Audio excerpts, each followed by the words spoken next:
Halo teman-teman, kami dari kelompok 2. Selamat datang di video pembelajaran kita kali ini. Pada kesempatan yang berharga ini, kita akan membahas topik yang sangat penting dalam dunia ekonomi, yaitu faktor penghambat perdagangan luar negeri.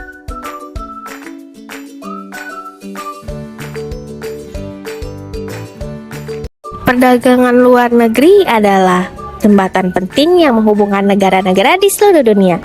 Dari barang elektronik hingga barang mentah, setiap transaksi mempererat hubungan ekonomi antar bangsa. Namun, apakah perdagangan luar negeri selalu berjalan mulus? Sayangnya jawabannya tidak. Banyak hambatan yang seringkali terjadi menjadi tantangan besar. Nah, dalam video ini kita akan membahas faktor-faktor yang menghambat perdagangan luar negeri dan bagaimana cara mengatasinya. Siap? Yuk kita mulai. Apa itu perdagangan luar negeri? Pertama-tama mari kita pahamin dulu apa itu perdagangan luar negeri.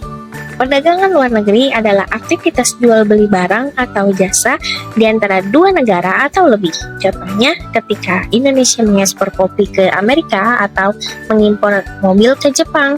Tapi dalam praktiknya banyak sekali tantangan yang harus dihadapi. Misalnya perbedaan budaya, aturan, hingga kepercayaan antar mitra dagang. Yuk kita bahas satu persatu. Faktor eksternal. Yang pertama, kepercayaan antar mitra dagang. Salah satu faktor eksternal utama adalah kepercayaan.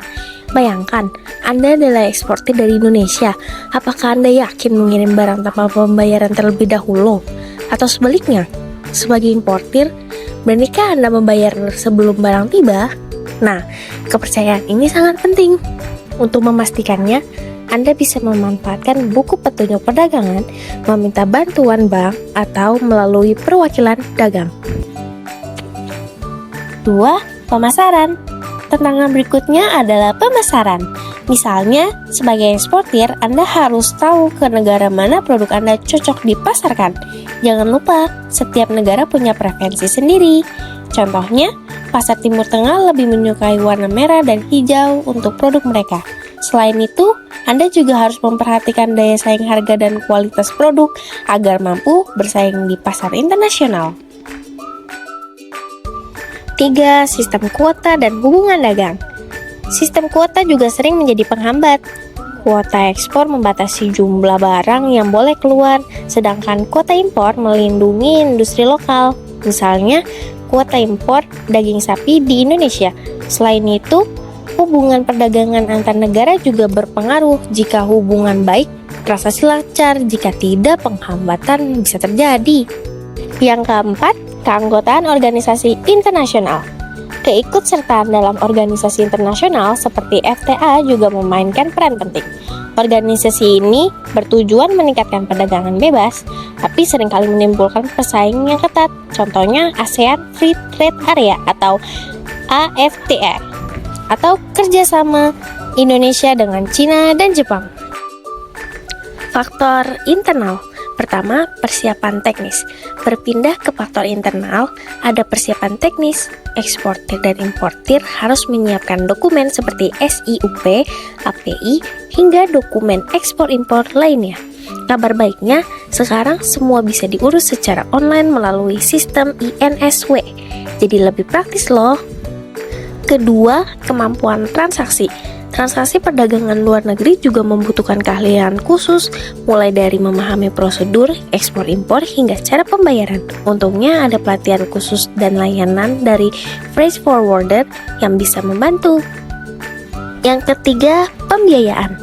Masalah pembiayaan juga sering muncul. Tingginya suku bunga atau kurangnya pendanaan bisa jadi hambatan besar. Untungnya, di Indonesia ada lembaga pembiayaan ekspor Indonesia yang siap membantu eksportir dengan berbagai fasilitas seperti pembiayaan, penjaminan, hingga asuransi. Keempat, persiapan barang.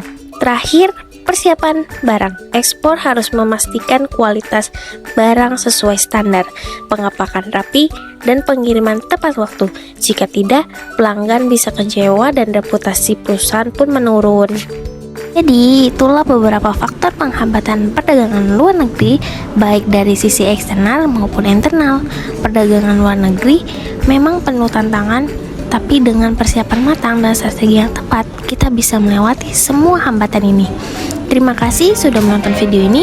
Jangan lupa like, share, and subscribe untuk konten menarik lainnya. Sampai jumpa.